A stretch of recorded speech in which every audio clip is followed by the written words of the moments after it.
Hello guys! Welcome naman sa may another YouTube channel natin. Ngayon, andito naman ako, si Orly Noy Noy. Bale mga ka-acid, talakayin naman natin yung acid. Marami pa kasi sa atin mga acid ngayon na talagang hindi pa nila nakukontrol yung acid nila. Kaya mahirap talaga kasi andyan yung yung parang matatakot ka eh. Kahit gustuin mo man na hindi matakot, tapangan, talagang maramdaman mo yung takot. Pero dapat hindi tayo magpadala masyado. Dapat nakokontrolin din natin ang acid reflux. Marami kasi sa atin mga acid na yung mga ibang acid na gumaling sila, tapos ang nangyari, bumabalik yung acid. Kaya, nung bumalik na yung acid nila, doon na sila na takot ng sobra. Imbis na hindi sila dapat matakot kasi nga nakontrol na nila yan eh. Paano ba maiwasan natin maka-acid na kung mawala yung acid natin, tapos para hindi na siya babalik? Simple lang yan maka-acid. Ang gawin lang natin yan, kailangan iwasan talaga natin yung mga bawal-bawal na talaga dyan, mga pagkain na bawal, para hindi siya babalik. Katulad sa mga prito, mga sobrang mamantikain, mga maalat, mga maasim, tsaka mga sobrang tamis. Lalo na yung mga soft drinks, mga, ano pa ba? Mga tomato sauce,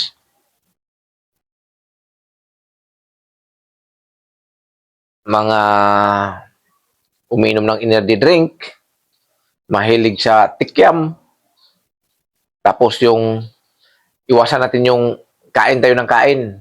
Parang hindi maganda yan sa katawan natin. Dapat sanayin natin yung katawan natin. Pag kumain tayo, dapat doon sa tamang oras. Doon tayo kain ng ganun. Hindi yung, ang ano kasi sa atin, mabilis magutom. Kaya ang ginawa ko niyan, pag mabilis tayo magutom, kumakain ako tamang oras, tapos nag-snack, tapos tubig-tubig na yon. Antayin yung tamang oras na kung mag-12 na, saka nakakain. O mag 5 ng ay mag 3 snack tapos mag 7 o 6 pwede nang kakain ng kanin yan tapos tubig-tubig na yan hanggang matulog na. Ganun ang gawin natin, hindi yung hindi pa tamang oras kumain ka na kasi nga gutom na, kain ng kain. Hindi, mali yun. Nasasanay yung katawan mo dyan. Huwag mong sanayin ng ganun na ganyan yung mangyari sa katawan natin. Dapat nasa tamang oras tayo. Kung gusto natin yung katawan natin masanay. Ngayon, ang mangyari, pag malakas talaga yung acid mo, sabihin ko sa'yo, wala kang laban talaga dyan. Kasi nga, malakas eh.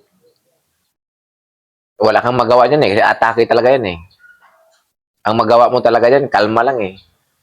Hindi yung puro takot na lang na kunting ano lang sa katawan, nagtaka ka na, uy, ano to, bakit ganito may gumagalaw? Tapos, nag-iba na yung paningin mo, sabihin mo, may katarata ka na. Nag-ano lang yung puso mo, may kumakabog lang sa puso mo, sabihin mo, baka may sakit ka sa puso. Nag-iba na yung buong katawan mo kasi mandaming sakit-sakit sa katawan mo, parang binugbog, sabihin mo, may cancer ka na. Ganun ang mangyari pag acid reflux kasi malakas eh. Pag malakas yung acid reflux mo, ang isip natin, maging negative din. Kaya kung gusto nating labanan yan, kailangan natin maging matapang tayo na kasi ang acid reflux yan, pabalik-balik lang ang atake yan eh. Sumasakit dito, masakit yung paa mo, wala kang lakas. Tapos, mawala man yun, ma-okay ka. Pag sa sunod naman, yung likod naman dito, sakit naman dito yung likod mo, tapos dito, hanggang dito sa dibdib. Mahapde yung mga dibdib. Masakit yung ulo. Ganon ang atake ng acid reflux. Hindi talaga maano yan. Matagal mano yan, gagaling yan. Kaya yung iba, hindi makapag-antay. Gusto nila pag, ano nila, gagaling lang agad eh. Kaya ang mangyari, wala. Talo. Mas lalong lumala yung acid mo dyan kasi magkaroon ka ng ano yan eh, stress. May stress ka, lalo na pag nagkaroon ka pa ng anxiety, wala na. Kasi pag nagkaroon ka ng anxiety, kahit anong sabi ng ibang tao, di ka na maniwala eh. Kasi nga, yung pakiramdam mo, iba eh. Alam mo sa sarili mo na, wala na. Hanggang dito na lang kaya ako. Makarinig ka lang ng mga kunting usap-usap na hindi maganda, biglang kakabog yung dibdib mo eh. Ganun yung acid ka, ano, katindi. Ang mangyari lang talaga dyan, labanan lang natin yan. Kahit umatake pa ng umatake buong katawan mo yan, pabayaan mo yan. Ano lang, parang baliwalain mo lang yan. Pero andan yung ano, sakit, andan yung takot, pero pabayaan mo lang yun kasi wala kang magawa dyan eh. Lalo na, ano yon yung mahirap talaga yun, yung hirap sa paghinga dyan. Tapos pumayat ka pa. Kasi ang paghirap sa paghinga, di ka mapakali yan eh. Lalo na pag di mo kontrolado yan. Kasi ang mangyari dyan, pag maghirap ka paghinga, ang mangyari dyan, sa isip mo, baka mawalan ka ng hininga, maputo lang hininga, at hindi ka na makahinga. Kaya ang nangyari sa iba niyan, dahil bago pa kasi, hindi alam, tatakbo sa ospital yan. Kasi takot na sila eh. Pero pag may acid reflux ka, pag alam mo na yan yung acid reflux mo, hindi ka na matakot kasi ganun yung atake eh. Umaatake sa hirap sa paghinga, sakit sa ulo, sa dibdib, parang mabigat, may kumakabog, wala kang lakas, para kang makulaps. Dahil wala kang lakas, tapos yung sobrang hingal. Yan ang maramdaman sa mga acid reflux dyan. Yan, yung dito mo, may bumabara. Lahat yan, sa di pa nga mo, minsan, maglalak pa yan, parang kala mo ma-stroke. Dito sa likod, namamanhid yan, dito sa liig. Yung iba, nagka-stiffneck pa.